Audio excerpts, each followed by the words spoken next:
PT PAL Indonesia, perusahaan galangan kapal milik negara, dikabarkan gagal memenuhi 4 target penting atau tonggak utama dalam kontrak pembuatan kapal jenis LPD, Landing Platform Dock, yang dipesan oleh Filipina. Para pecinta dunia maritim dan kapal perang, mari kita angkat jangkar dan bahas sesuatu yang bikin bangga. Kapal perang buatan Indonesia yang ternyata laris manis sampai ke luar negeri. Betul sekali teman-teman, jadi jangan dikira ekspor Indonesia itu cuma soal mie instan, kopi, atau CPO. Ternyata galangan kapal kita juga bisa menghasilkan kapal perang yang dibeli negara lain.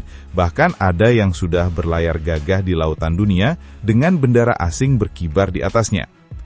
Ceritanya begini, Filipina, negara tetangga kita yang sering jadi kawan sekaligus saingan di sepak bola, ternyata jadi pelanggan setiap PT PAL Indonesia.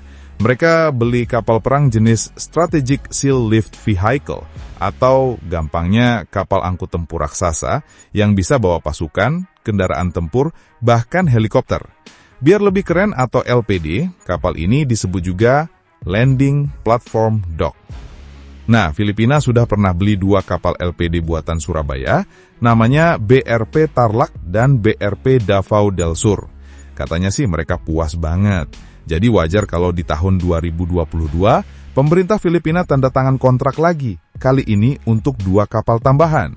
Bayangkan, negara yang dulunya rajin belanja ke Amerika Serikat dan Korea Selatan, sekarang malah balik lagi belanja ke Indonesia. Itu ibarat langganan warteg, kalau enak pasti balik lagi. Lanjut, tahun 2023, PT PAL mulai prosesi potong baja pertama. Ini bukan potong pita ala acara peresmian toko, tapi tradisi dunia perkapalan. Tanda resmi dimulainya pembangunan kapal. Dan hebatnya, perwira tinggi Angkatan Laut Filipina sampai rela datang langsung ke Surabaya buat lihat sendiri. Mungkin dalam hati mereka mikir, wah ternyata kapal ini benar-benar dibuat, bukan sekedar render PowerPoint. Setelah itu, Januari 2024, ada tahap yang lebih sakral lagi, namanya keel laying. Ini momen di mana lunas kapal dipasang pertama kali, semacam tulang punggung kapal. Tradisinya ada koin yang ditaruh di bawah lunas, sebagai simbol keberuntungan. Dan betul saja, pejabat tinggi Filipina, CEO PT PAL, bahkan Duta Besar Filipina untuk Indonesia ikut hadir. Lengkap banget, kayak acara nikahan anak pejabat, semua penting datang. Tidak lama setelah itu, Juni 2024, keel laying untuk kapal kedua juga dilakukan. Lagi-lagi ramai, ada inspeksi, ada tim teknis, pokoknya suasana serius tapi juga membanggakan.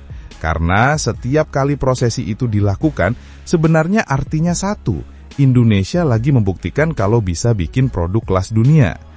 Tapi, nah ini dia, di dunia proyek besar selalu ada drama.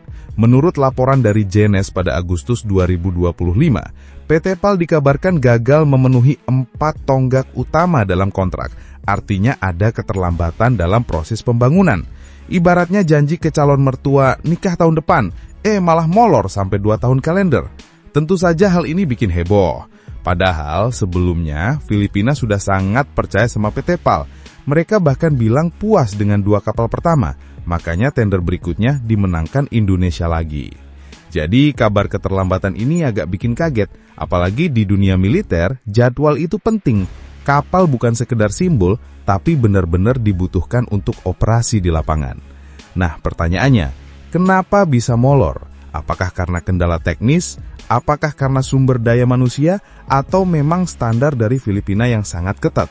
Yang jelas, berita ini jadi sorotan karena menyangkut reputasi Indonesia di pasar internasional. Teman-teman, kalau kita bedah lebih dalam, kasus keterlambatan pembangunan kapal ini bukan sekadar soal teknis las-lasan di galangan Surabaya. Ini soal dinamika industri pertahanan Indonesia yang sedang berusaha naik kelas. PT PAL selama ini jadi semacam anak emas di sektor maritim kita. Ditugaskan untuk membuktikan bahwa Indonesia bukan cuma jago bikin kapal nelayan atau feri antar pulau, tapi juga kapal perang kelas dunia. Tapi ya begitulah. Dunia industri pertahanan itu keras. Beda sama jualan gorengan di pinggir jalan, yang kalau molor 5 menit paling pembeli cuma manyun. Kalau kapal perang molor, dampaknya bisa panjang. Reputasi goyah, kontrak baru bisa melayang, bahkan hubungan diplomatik ikut panas. Bayangkan posisi Filipina. Mereka lagi sibuk mengamankan Laut Cina Selatan yang tiap hari jadi arena adu otot dengan Tiongkok.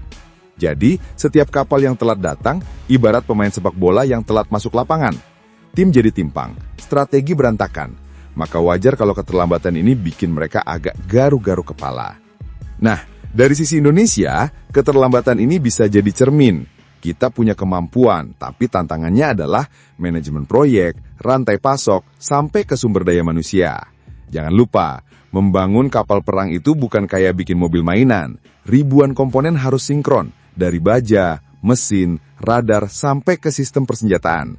Salah satu vendor telat, efek domino langsung terjadi. Tapi menariknya, meski ada drama keterlambatan, Filipina belum langsung ngambek atau lari ke negara lain. Ini menunjukkan bahwa kepercayaan terhadap Indonesia masih ada. Mereka tahu, kapal pertama dan kedua terbukti andal, jadi ada semacam modal kepercayaan di situ. Cuma ya, kepercayaan itu kayak hubungan asmara. Kalau sering ingkar janji, bisa-bisa pasangan cari yang lain. Dan jangan lupa, isu ini juga diamati oleh negara-negara lain. Vietnam, Malaysia, bahkan beberapa negara Afrika, semuanya melihat apakah Indonesia konsisten bisa jadi pemasok alat pertahanan yang handal atau hanya sesekali bersinar lalu redup. Dengan kata lain, setiap baut yang dipasang di kapal itu bukan cuma soal teknis, tapi juga soal diplomasi dan geopolitik.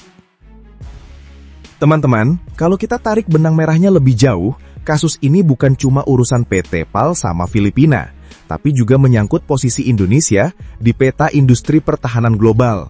Dunia lagi rame dengan perlombaan senjata maritim. Semua negara berlomba punya kapal perang canggih untuk jaga wilayah lautnya.